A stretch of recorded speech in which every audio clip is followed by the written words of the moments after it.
Ketika mulut lebih cepat daripada otak dan keberanian hanya sebatas konten, maka yang tersisa hanyalah gugup, gagap, dan pada akhirnya gugur satu-satu. Orang itu, Pak Kapolda, kalau dipanggil, walaupun cuma jadi saksi itu udah ketakutan. Nah ini klien kami sudah kami tenangkan, kami jelaskan saksi itu tidak perlu cemas, tidak perlu takut, hanya menjelaskan apa yang dilihat, dialami, dan didengar sendiri. Kalau tidak tahu ya katakan tidak tahu, ngarang-ngarang. Tapi dia sendiri kan kalau dipanggil ya tetap ya ada rasa cemas biasa itu kan. Soal ijazah udah selesai.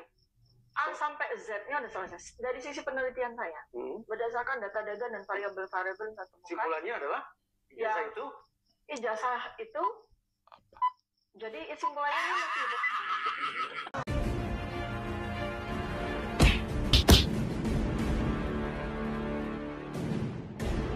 Assalamualaikum warahmatullahi wabarakatuh. Sahabat-sahabat dimanapun juga berada, barisan pemburu ijazah palsu kini sudah seperti balon pecah kena jarum. Satu persatu kempes sahabat, melempem dan kehilangan suara. Bayangkan dulu kalau mereka berteriak sangat lantang seolah paling tahu segalanya soal ijazah Pak Jokowi. Sekarang ada yang mulai ngaku-ngaku cuma opini, ada juga yang kelabakan waktu disodori fakta. Khosinuddin sendiri yang selama ini begitu getol, argumentatif, berteriak di media sosial, baru saja dipanggil mau mendampingi klaimnya ke Polda Metro Jaya. Hari ini dia betul-betul merasa dalam tekanan yang sangat luar biasa. Hal itu dia akui sendiri. Ini seorang Khosinuddin yang jumawa kalau bicara, so ngajari orang, bahkan Pak Jokowi pun dia mau ajari. Kini mulai merapalkan mantra penyesalan. Dalam video terbaru, dia mengakui bahwa seluruh orang yang dia dampingi ketakutan. Dan secara psikologi mereka betul-betul merasa tidak siap untuk menghadapi para penyidik. Padahal kalau berdebat seolah-olah dia paling berani. Nah ini tanda bahwa mereka semua sudah kododoran. Yang tadinya pasang badan sekarang malah pasang tangan minta maaf. Rupanya panggilan Polda lebih sakral daripada sumpah profesi. Seperti itulah kira-kira yang dirasakan oleh Ahmad Khosinuddin. Coba ini lihat cuplikan videonya. Dan tambahan saya kira ini pesan kepada penyidik Polda Metro Jaya juga Pak Kapolda Metro Jaya. Benar-benar memberi pelayanan yang baik lah Pak. Kita ini kan mau hukum kita ditegakkan sesuai dengan prosedur yang berlaku. Jika sudah ada tindakan dari penyidik untuk melakukan pemanggilan, seyogianya penyidik justru lebih siap dari kami. Kami ini hanya memenuhi panggilan. Nah, bagaimana kita mau menghargai hukum ya kalau aparat penegak hukumnya tidak menghargai hukum? Orang itu, Pak Kapolda, kalau dipanggil, walaupun cuma jadi saksi itu udah ketakutan.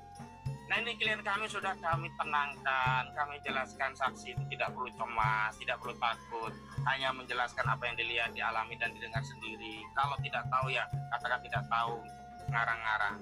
Tapi dia sendiri kan kalau dipanggil ya tetap ya ada rasa cemas biasa itu karena tidak terbiasa berinteraksi dengan polisi. Hari ini kami sudah berusaha meyakinkan kami untuk hadir memenuhi panggilan sebagai bentuk dari itikat baik, warga negara taat hukum. Penyidik di Polda malah nggak ada. Ditanya kosong, adanya yang lagi di luar kota. Jadi apa yang saya bayangkan bahwa ketika ini bergulir satu persatu sudah mulai diperiksa, pasti sudah pada goyah semua. Dan hal yang sama juga kan dirasakan oleh Dr. Tipa tak kala dia dipanggil dalam satu wawancara di podcast Reza Indragiri. Kelihatan sekali bagaimana ketika Dr. Tipa ditanya soal kesimpulan penelitiannya.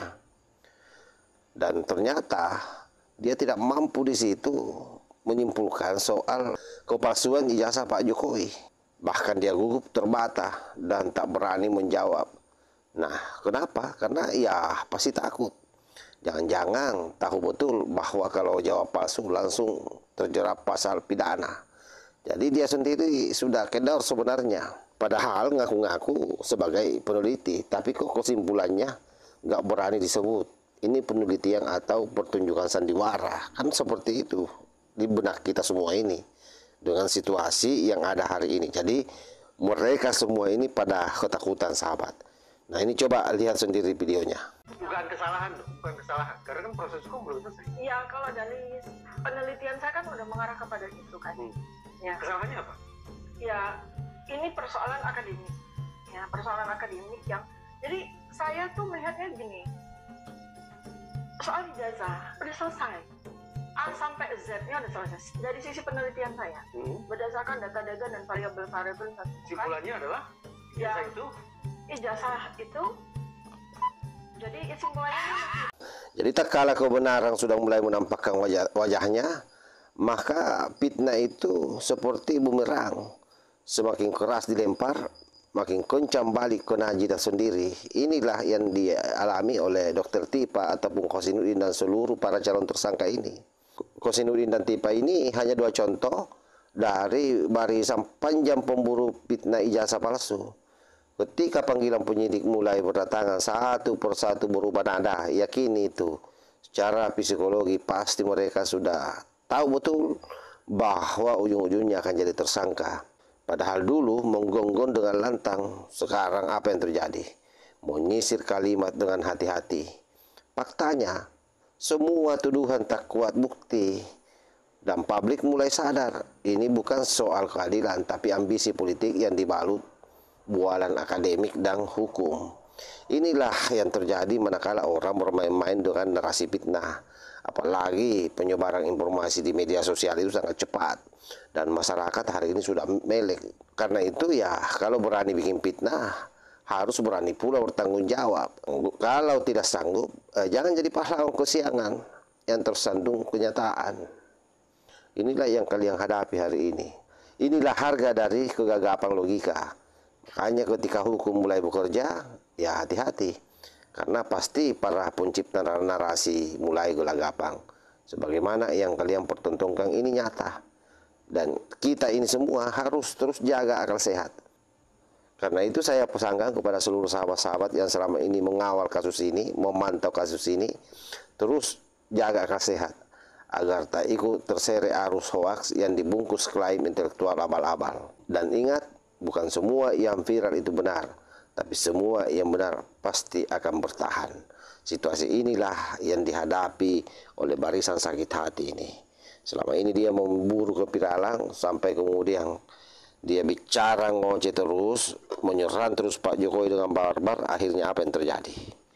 Hari ini dia menjadi pesakitan dan itu diakui sendiri oleh Ahmad Kosinudin dan bagaimana Dr. Tipa kelagapan pada saat ditanya soal kesimpulan dari hasil penelitiannya. Dan inilah fakta nyata yang harus disodorkan ke publik.